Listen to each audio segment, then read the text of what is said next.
Saudaraku, alhamdulillah saya udah sampai di Lobang Japang ini, orang menyebutnya.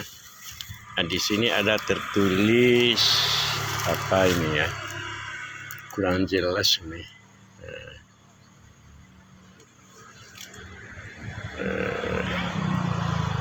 Tapi ada yang nampak ini. Jadikanlah budaya Anda. Daerah kawasan Lubuk Menturun. Dapat kita lihat ini bentuk lubangnya ya. Dapat kita lihat ini bentuk lubangnya ya. Siapa nama Bu? Nama Bu Linda, Pak. Linda, kampung asli Lubuk Menturun ya. Menturun, Pak. Berapa meter dari Lubang Jepang ini Bu, rumah Ibu? Ya kira-kira berapa deh? 10 meter lebih kurang ya, Pak? Lebih kurang 10 meter ya. Ini dibuat oleh Jepang ya? Iya, Pak. Tahun berapa kira-kira Bu? Kira-kira tahun berapa Jepang sih ya, Pak? Sebelum 45 itu. Jepang masuk kan tahun 42. Berapa buah lubang Jepang di sini Bu? Kalau setahu saya ada 2, Pak. 2 ya. Di mana satu lagi? Iya. Yang dekat ruko apa?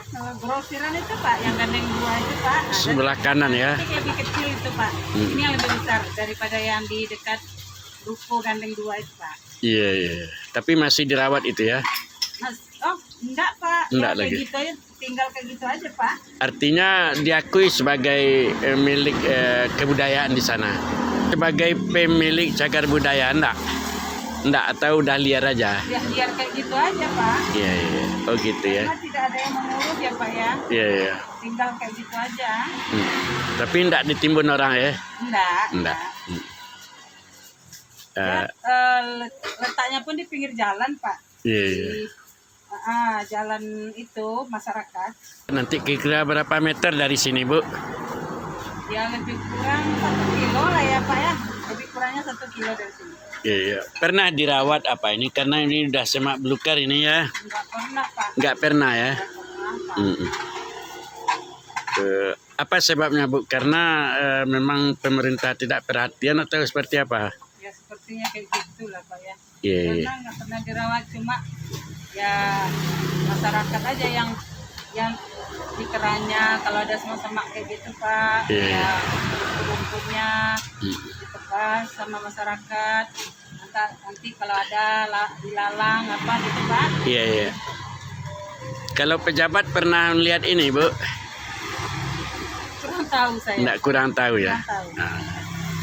Ya atau ahli-ahli sejarah lah kan, peminat sejarah jarang juga ya. Itu saya kurang tahu, Pak. Iya. Kurang tahu, Pak. Makasih Bu ya. Ya, Pak. Mudah-mudahan dagangannya laris ini. Amin. Ya, Rabbal Alamin. Tambah lama tambah banyak yang belanja di sini ya Bu ya. Ya, Pak. Amin. Terima kasih Bu Linda. Iya, Pak. Assalamualaikum warahmatullahi wabarakatuh. Saudaraku, alhamdulillah saya udah sampai di Lobang Japang ini, orang menyebutnya. Nah, di sini ada tertulis apa ini ya?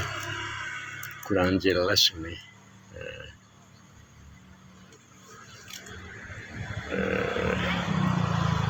Tapi ada yang nampak ini. Jadikanlah budaya Anda. Jadikanlah budaya Anda.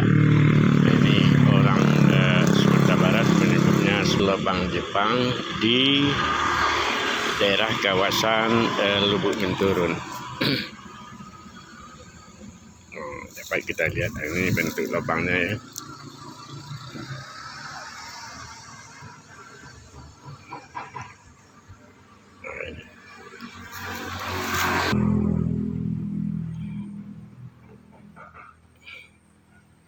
Inilah lubangnya.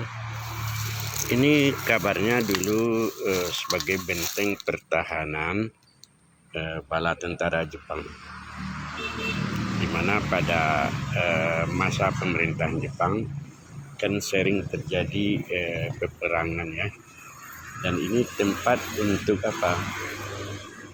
Untuk menyimpan senjata atau bersembunyi atau apa. Lubuk Minturun ya, persisnya di mana ini?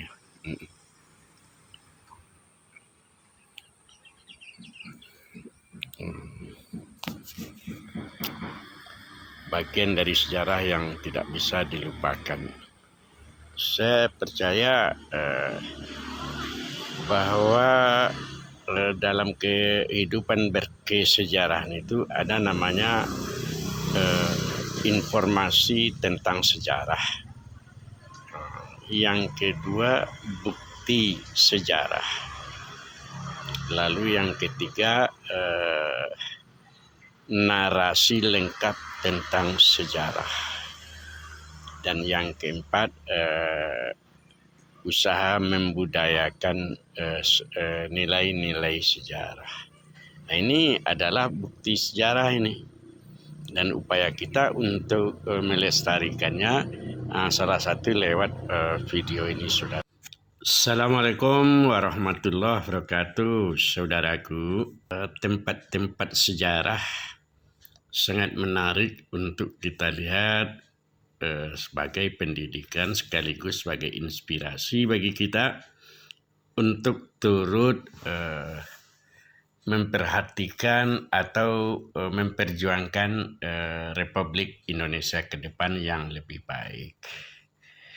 Di antara tempat sejarah itu apa yang disebut namanya lobang Jepang. Mungkin di tempat lain nggak ada istilahnya lobang Jepang, tapi bagi masyarakat Minangkabau itu tahu persis apa itu lobang Jepang. Lobang Jepang itu saya lihat ada beberapa tempat di Sumatera Barat. Yang paling panjang itu di Sianok, di Bukit Tinggi 1,4 kilometer. Luar biasa ini. Saya pernah punya pengalaman membawa anak-anak untuk wisata ke lobang Jepang. Nah, tapi beberapa anak itu mereka pingsan. Mungkin karena mereka itu belum makan atau memang kekurangan siklus udara. Intinya kapok juga kita ya. Artinya seharusnya mereka itu bisa bergembira ria melihat tempat wisata, tapi justru ada yang pingsan. Itu tidak apa-apa, tapi mereka sehat kembali sesudah itu. Yang kedua di Guguk Sarai atau Guguk Serai, itu di daerah Agam Bukit Tinggi, agak kecil ya dan tidak sepanjang itu. Lalu ada di Ngalau Indah Payakumbuh, ada di Lubuk Minturun. Di Lubuk Minturun itu konon ada dua, tapi yang bisa saya lihat itu saya videokan itu satu ya, yang seperti ini ya. Nah, saudaraku, seperti kita tahu bahwa di zaman Jepang menguasai itu bolehlah dikatakan di saat-saat terjadi Perang Dunia Kedua. Fungsi lobang Jepang itu pertama adalah tempat perlindungan bagi tentara Jepang kalau seandainya ada musuh yang datang. Yang kedua sebagai gudang tempat menyimpan senjata amunisi ya. Yang ketiga sebagai tempat logistik makanan dan sebagainya. Lalu yang keempat sebagai hukuman. Mereka dihukum di dalam lubang Jepang itu. Saudaraku, secara sejarah serangan yang dilakukan oleh Jepang ke Pearl Harbor ini di Hawaii ya, tepatnya tanggal 7 Desember 1941. Secara tiba-tiba Jepang mengumumkan perang terhadap sekutu, lalu membom dan menyerang tempat-tempat di Hawaii. Akibatnya sekutu luluh lantak. 3 hari setelah itu, kalau tanggal 7 Desember 1941, Malah satu hari 8 Desember 1941, Jepang masuk ke Asia Tenggara, dimulai dengan Filipina, Malaysia, akhirnya ke Indonesia. Luar biasa Jepang. Tapi ujung-ujungnya Jepang kalah, menyerah. Kenapa kalah? Karena ada senjata pamungkas yang sangat dahsyat yang kita kenal dengan bom atom. Jepang menjatuhkan bom atom itu tanggal 15 Agustus 1945, ya. Pertama di Hiroshima tanggal 6 bulan Agustus 1945. Kemudian Nagasaki tanggal 15 Agustus 1945.